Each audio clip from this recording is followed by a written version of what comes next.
and let's just jump right into it. The first matchup, 2017 treble-winning TFC versus nobody. Who do you guys got moving on?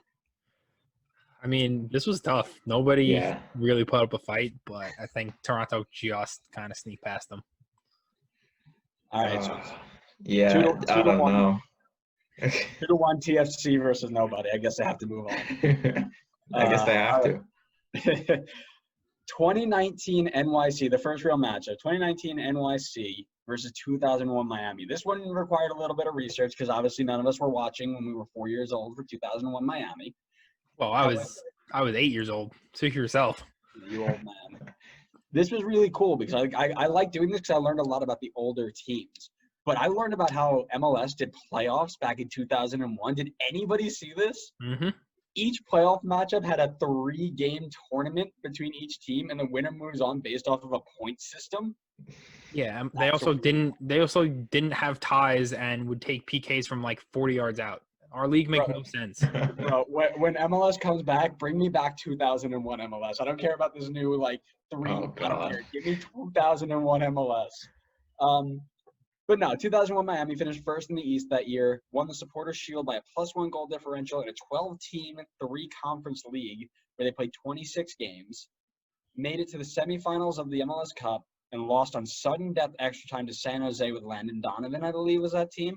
Mm-hmm. Had the MVP and the Golden Boot winner in Chacon, and didn't make it to the CCL, and I don't know why. I can't find the rules on how people qualified for Champions League at that point. But yeah, please bring me back 2001 MLS versus 2019 NYC, who won the Eastern Conference, got their first CCL berth, lost in their first game in the Eastern Conference semis. Pretty sure they don't have a playoff win yet. Is that correct? I think they have as many playoff wins as they do stadiums. There we go. And then they have the second most goals in the league, but the most goals scored at a baseball stadium. Thoughts, people? Most goals scored at a baseball stadium. That's tough to trump that. That Miami team had Kyle Beckerman and Nick Raimondo when they were probably like 14 years old. So, I mean, and they also had backyard soccer legend and my automatic first-round draft pick every year. Every team I made, Preki. So Oh yeah, a little bit no-brainer there. So if we're going by stats and the way the team actually was. Oh, all right. What are we thinking? Because listen, if we were going off of teams that we like versus teams we don't like, there'd be a lot of changes in my lineup. I'd have a Final Four of Red Bull, and two Kansas City with the funky jersey. Minnesota. Yeah, Minnesota, exactly. So yeah, out of those stats, I actually had to put 2001 Miami through, and it's not because of my hatred for NYC. Because NYC had a good year. I'm not going to go ahead and beat around the bush. They had a great year by the modern standards, but they lost in the first round again. They didn't have one player that really stood out. They had a bunch of decent players, and they were well off the Supporters' Shield race. Yes, that's because LAFC was very, very good, but they couldn't keep up. So if we're talking about the best team ever, I don't think NYC 2019 can fit that mold. Yeah, I put Miami through as well, especially just because all the financial stuff that was going on with this team. I mean, the fact that they still did as well as they did, I mean, they literally folded the season after because of everything off the field. Wild. So I put them through. Connor? Not that my vote counts at this point, but I also put Miami through. And one of the things that I did was I noticed that in the past they played less games. I think you mentioned that earlier. So I extrapolated the points per game to 34 games just to give it a more even comparison between teams today versus teams that played less games. So Miami on 34 games would have got 69 points. That's 5 more points than NYC got.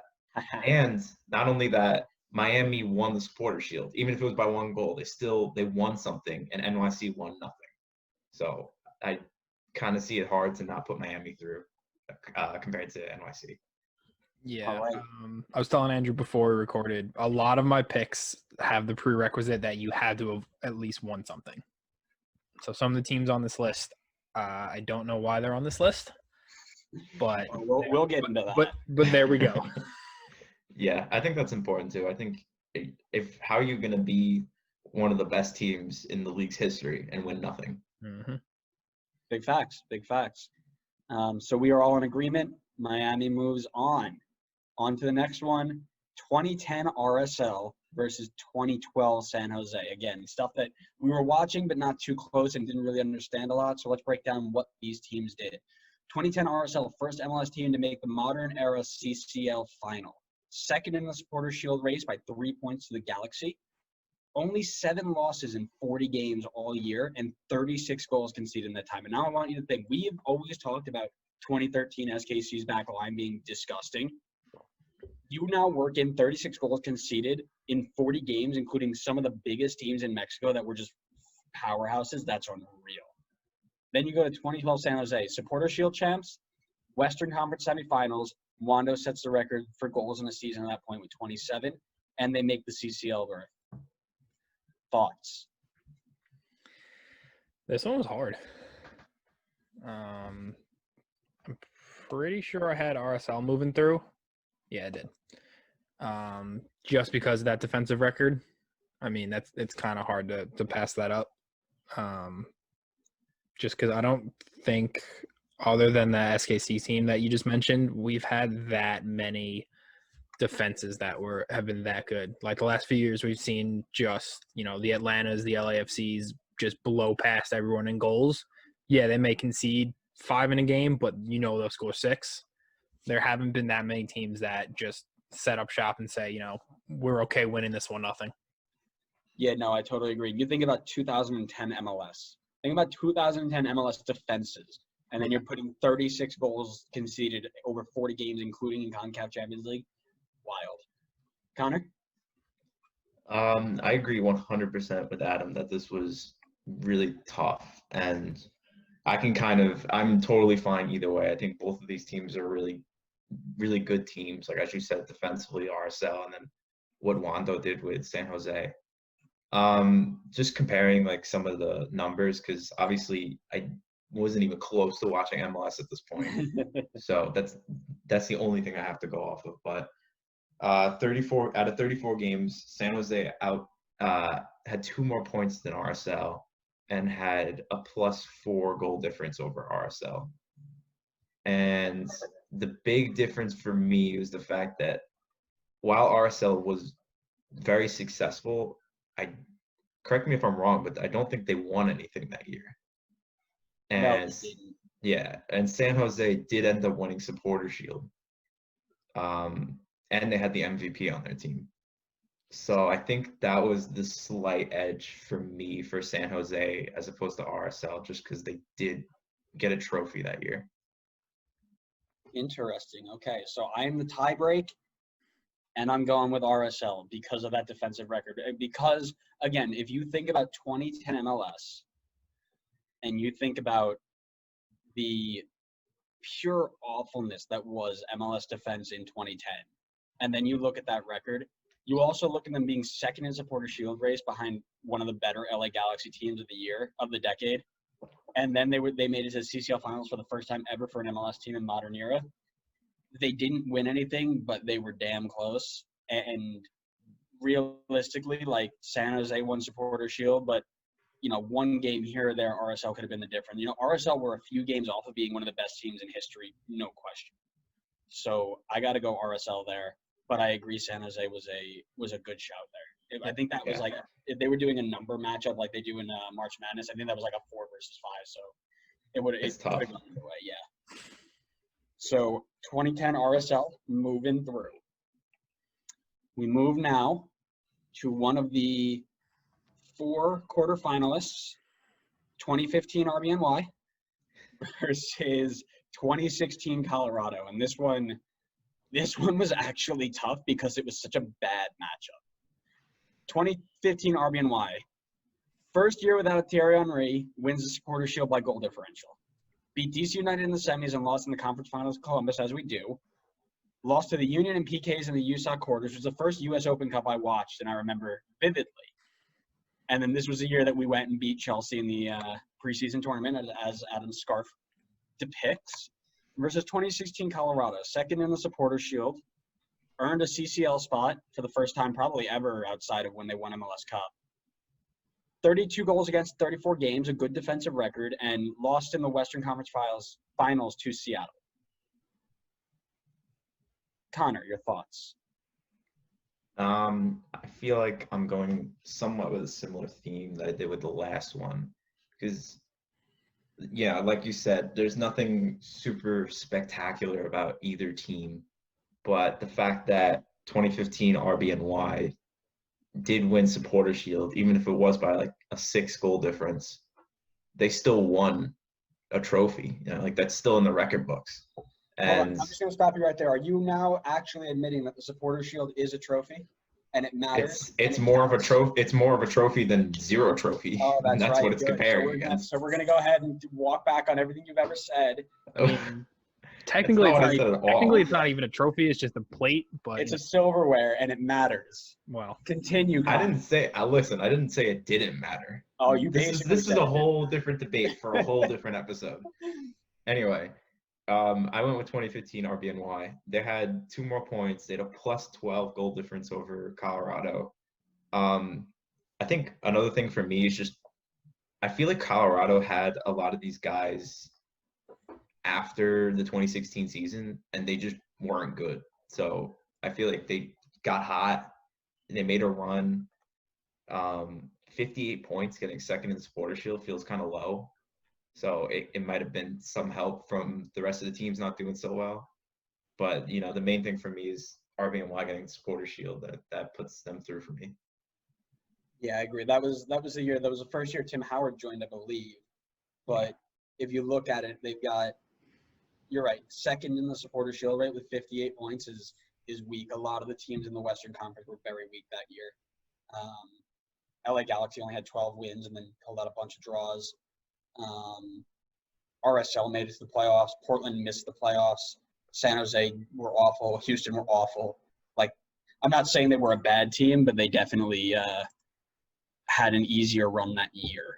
I also went 2015 RBNY, which, again, it was tough for me. I didn't want to seem like I was just picking all my favorite teams. But the one good year of the decade for Colorado versus the worst of 3 Supporter Shield wins for RBNY, and they did it without any of their real star players, right? TT was gone, Cahill was gone, Marquez was thankfully gone. So there weren't a lot of like big names there that could have, put us through. BWP was coming up. But yeah, so one very important piece of silverware versus a decent year. Got to go 2015 RBNY. Yeah, I mean 3 for 3. The fact that they won definitely helps, but I looked at this team with maybe a little biased, obviously having watched them probably more than 90% of the teams in this bracket. But Andrew, how many players from this Red Bull team, would you take now?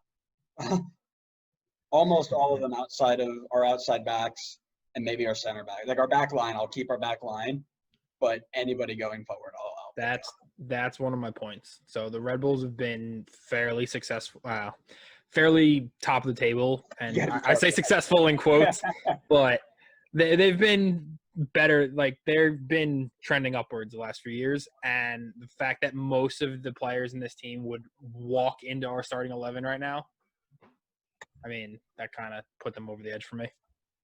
So that's kind of what I mentioned. I had made a comment on Twitter the other day where if you watch any highlights from 2013 or 2015 RBNY, the pure just individual talent, not necessarily as a team, but the individual talent on display was ridiculous. Tim Cahill never lost a header. Thierry Henry made people look silly. You had players like Joel Lemper who would just outwork people. Lloyd Sam outworked people. Luis Robles was the best goalkeeper in the league. Our back line was so old, but somehow we're half decent. Individually, they were very good. They just never could put it together. Versus Colorado, who just skated by into a CONCACAF Champions League berth.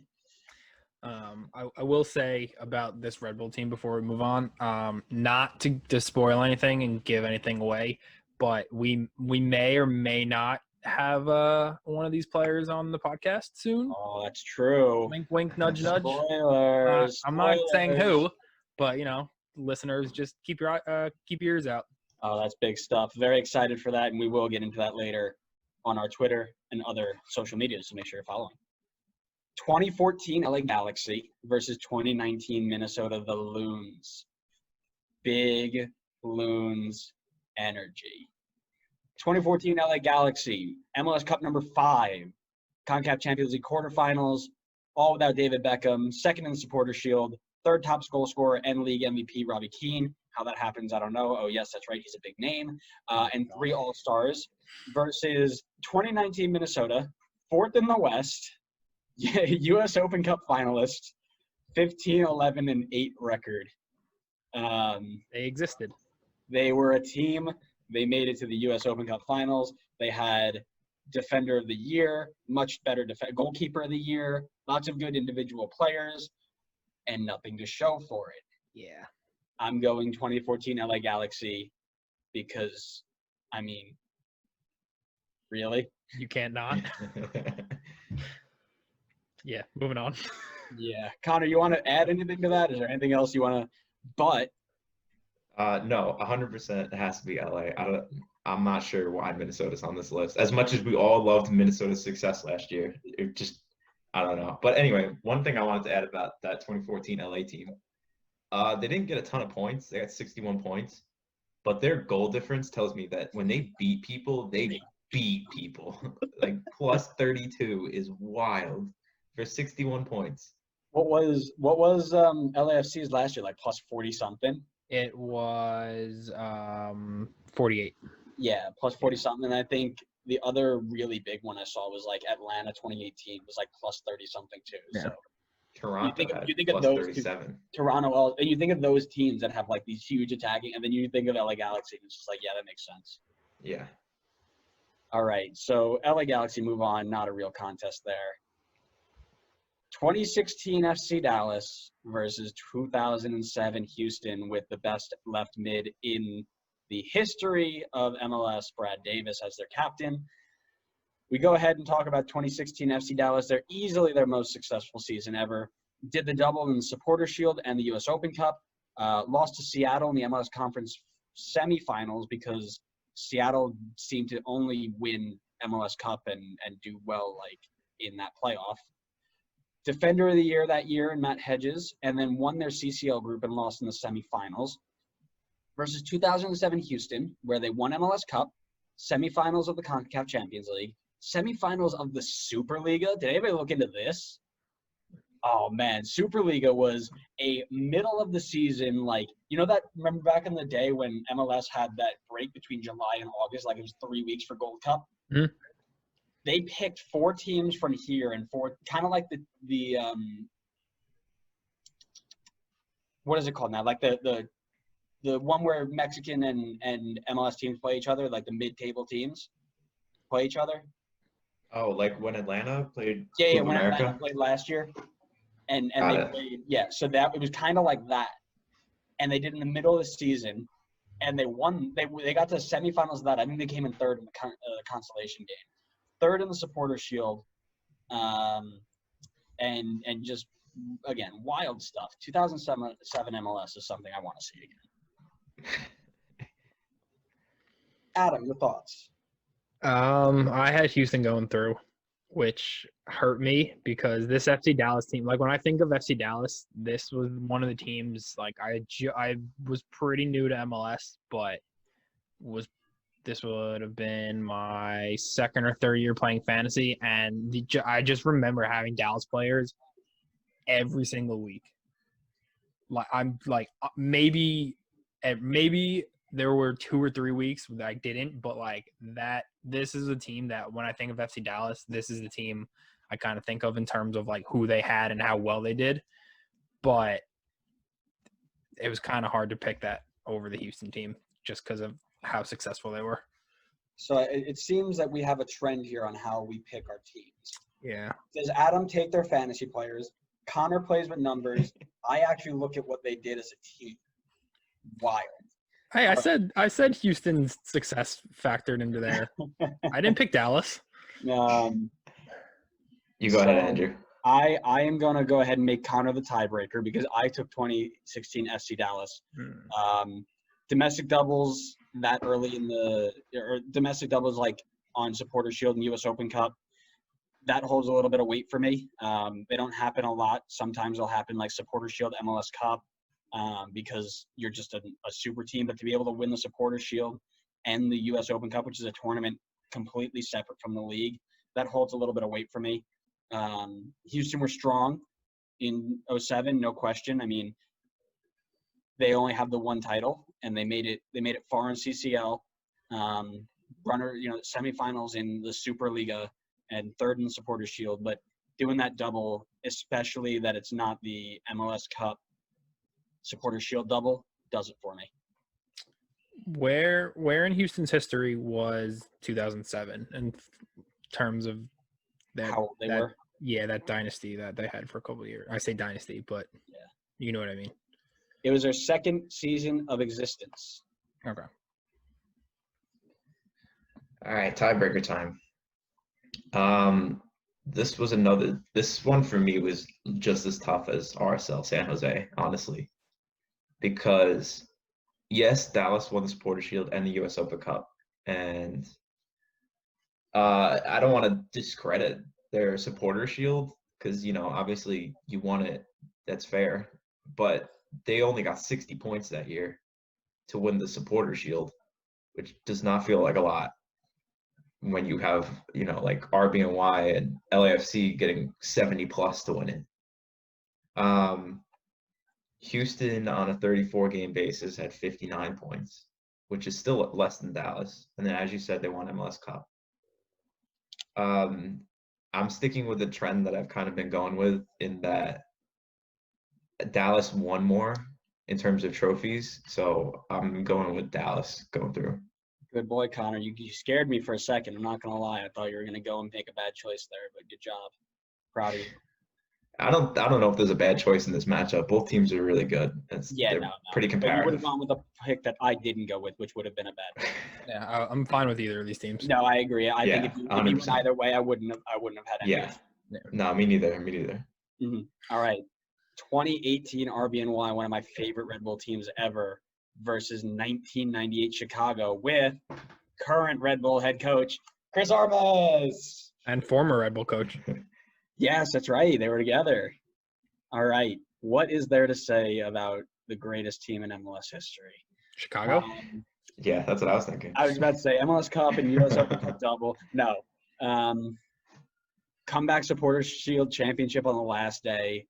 Points record. Semifinals of MLS Cup. 33 goals against in 34 games against teams like Atlanta and LA and all the big name teams. Semifinals of the CONCACAF Champions League done in by a young Tyler Adams mistake at midfield, poor refereeing, and a bunkered-in Almeida Chivas team that wouldn't break down for the life of us. Easily one of the best Red Bull teams to ever step on a pitch as a whole unit front to back. I genuinely don't know, outside of maybe right mid after Velo went down, that we had a weak spot on that entire team. And if we had brought in one winger, I genuinely think this is the best team in MLS history. But we didn't, and we lost a lot. And we had Derek. What are you talking about? Exactly. We lost the semifinals of the U.S. Open Cup, conference finals of the MLS Cup, semifinals of the CCL, and then we probably went out to Philadelphia in the U.S. Open Cup on penalties again. I don't know. I didn't really look at it. And then you got 1998 Chicago, MLS Cup and U.S. Open Cup double, third in Supporter Shield, first season. I think the league was together, right? Something like that. Was 98? I don't know. I think 98's second season because 97 DC's on this list. Yeah, fair. So yeah, then second season. Oh, it was Chicago's first year. It was their first year as an MLS expansion team. It was the seasons, yeah. The league started in 95, guys, or 96. Yeah, you're right. It's been, that's a lot. But anyways, so there are your stats. There is your breakdown. Connor, what say you? So, no, as I said with the last team, I went with the trend typically of more trophies goes through. But in this case, I had to change it because I just think that RBNY team, while they didn't win MLS Cup, I think if they get past Atlanta, they do win it. Big facts. They were Shout super. out Chris Artemis for that brilliant tactical masterpiece of a first leg. They were super dominant during the regular season. Even though they only won the regular season by 2 points, they were still really, really good, super deep. There wasn't like a shining superstar Robbie Keane on the team, but just everybody was good. Um, you know, uh, there's you can obviously make the argument. I know we started a little bit earlier about Supporter Shield versus MLS Cup, which would be the comparison here between Chicago and RBNY. And I know Chicago also won the U.S. Open Cup, but I still got to go with RBNY on this one. I just think they were too good not to put them through. Connor, we won the league by 2 goals. Who did we beat the league by? Who did we win over? The team we lost in the conference finals to. Remind me, my brain's not. Yeah, congratulations! You won a 4-game tournament versus Are we gonna have that argument again? Because we can do it. No, we're not gonna do it right now. That's for another time. Adam, would you like to make your case? I was actually at that Red Bull Atlanta game. So, fond memories.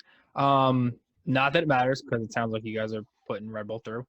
I actually put Chicago through. You're awful. I don't want to hear this. I told you before we started this that you were All right, listen. Yes, I understood you were going to have bad picks, but you're not allowed to have that bad of a pick. That's unacceptable.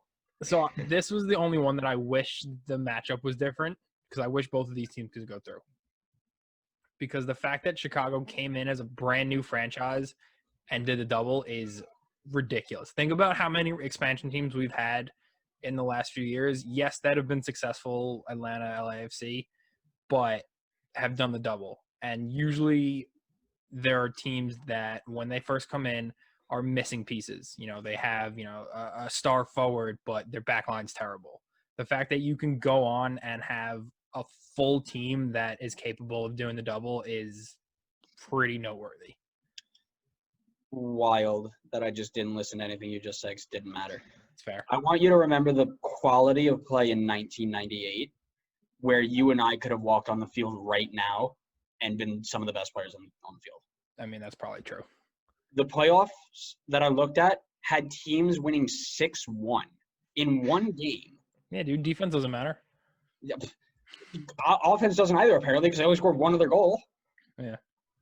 The reason that 2018 RBNY get it, because they didn't have anything to say this is what we won this year. That the quality in 1998, I get it's double, but I can't give it to that type of quality. Yeah, it was literally if it wasn't their first season in existence, I would put Red Bull through in a heartbeat. It is wild that you are wearing a Red Bull scarf and you just disrespected one of the best Red Bull teams. Technically, I'm wearing a Chelsea scarf. Yeah, whatever. Moving on before I punch you. Actually, I want to say one thing, just to play a little bit of devil's advocate against the Chicago thing. In some fairness, I think, as you said, they started in '96, so the other teams were only 2 years in, so it wasn't like they were super developed by the time Chicago came. Yeah, that's like saying the team that won the '96 MLS Cup is the best expansion team in history because they won it in their first year. Like, that's wild. 2014 Seattle versus 2003 Chicago. 2014 Seattle, U.S. Open Cup winners, Supporter Shield winners, U.S. Open Cup Supporter Shield winner double, won the Supporter Shield easily. I'm pretty sure they won it by like 9 points or something. Western Conference Finals, year of Oba and Deuce. And then 2003 Chicago, Supporter Shield, MLS Cup finalist, and then I also have noted 15 wins in 30 games. Adam, would you like to make up for your poor decision? I mean, Seattle goes through. Thank you. Very good.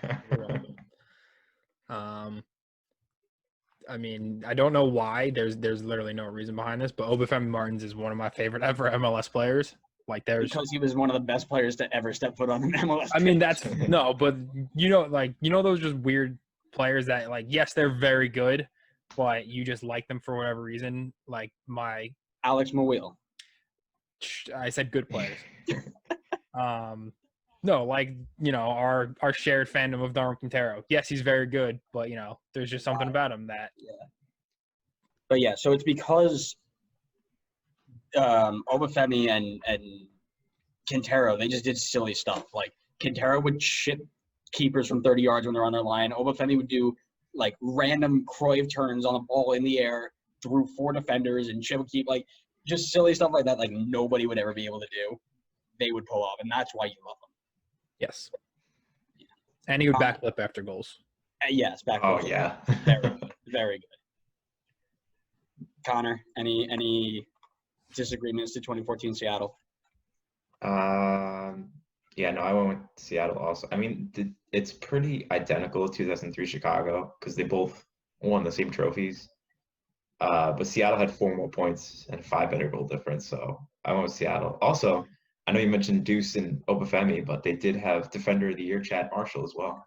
Big facts. Yeah, they were just a very good team, and Stephen Fry was still there, and just a good team all around. Yeah, it's one of the first 17 times that Chad Marshall was MVP of the year. Yeah. Chad Marshall was ridiculous.